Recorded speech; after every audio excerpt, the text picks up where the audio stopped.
Listen, I think it's time you and I have a chat about your cleaning business and why you haven't started it yet. I mean, we're already into the new year, and I know this is supposed to be the year, but you know how it goes. One month it becomes next month, becomes next month, becomes before you know it, this year is gone and past too, and you still have yet to start this business. And I know you think that you're afraid of failing, but I'm telling you right now, that's not the reason. That is not the reason you have started this business. So I'm going to show you what that reason is, and I'm going to prove it to you and show you how easy it is to get started, take those first few steps so you can feel good about this thing, get this thing off the ground. So in the next few months, instead of thinking about, oh, I know I should start this, you're actually getting clients. You're actually progressing. You're actually getting closer to that six-figure business. And maybe even one day, in a couple years, a seven-figure business. If you're new around here, my name is Mike Mack, founder of AutomatedCleaningBusiness.com. And no, I'm not editing this video. I don't care to edit this video because, and honestly, I want this to feel more like a heart to heart.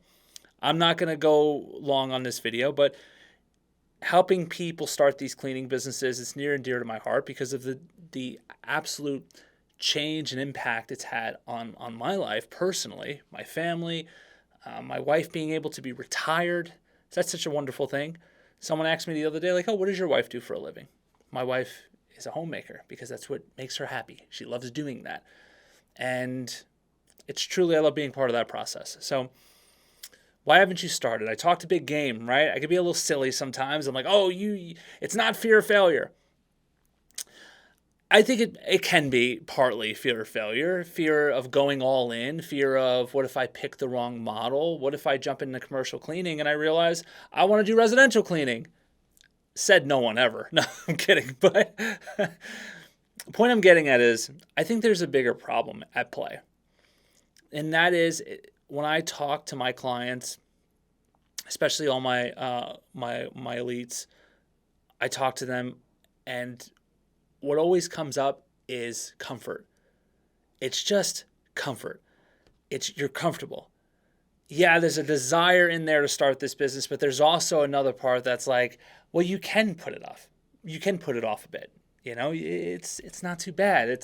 Things are fine. I'm a bit busy right now. I can put this off another couple weeks. Maybe I'll talk to Mike and them in like a month. I'm just not ready right now because of X, Y, Z. That right there is dangerous. To me, that's scarier than the fear of failure. Because again, of course, the fear of failure is always going to be there. And just so you know, everyone feels it, myself included. It's just part of the game. I think the only difference is, if we're being honest, is some people are just willing to push past that fear of failure. So what does that mean?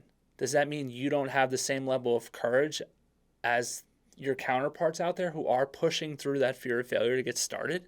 Is that what that means? Is that what I'm saying? No, that's not what I'm saying at all, because it's not true.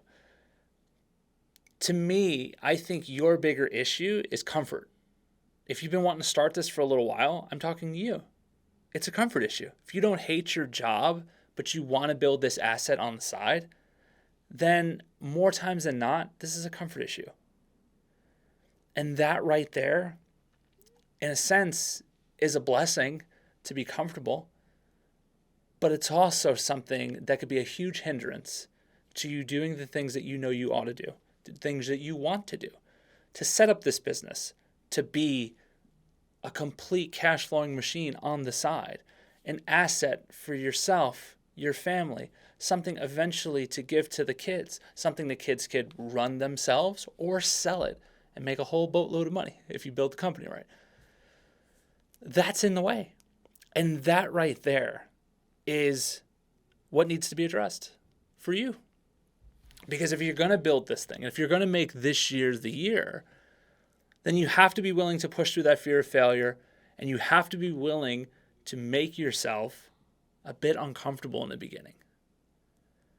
And so earlier in this video, I said, I'm going to tell you how you can kind of get that momentum pretty early. So I'm going to live up to that promise here by telling you the best way to do this is let's get a couple wins on the board.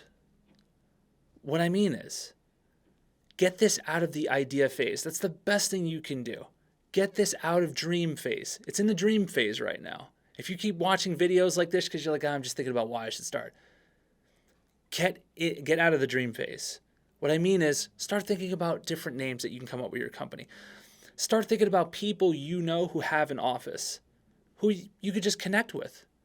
I'm telling you right now, because you have that know, like, and trust, networking with your existing sphere of influence is one of the easiest ways to land one of your first contracts. You don't even need a website for that.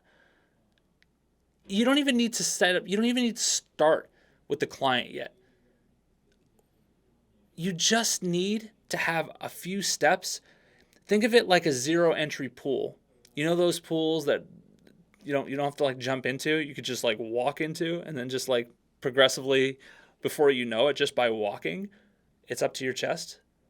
That's what this is. That is the smoothest way, especially when you're dealing with comfort. Because it's not about, I'm not telling you to jump into, a 15-foot pool. I'm not telling you to jump in at the deep end and just go for it. Like, why not? Just shoot for the stars. No, that's not. I think for some people that is the right advice.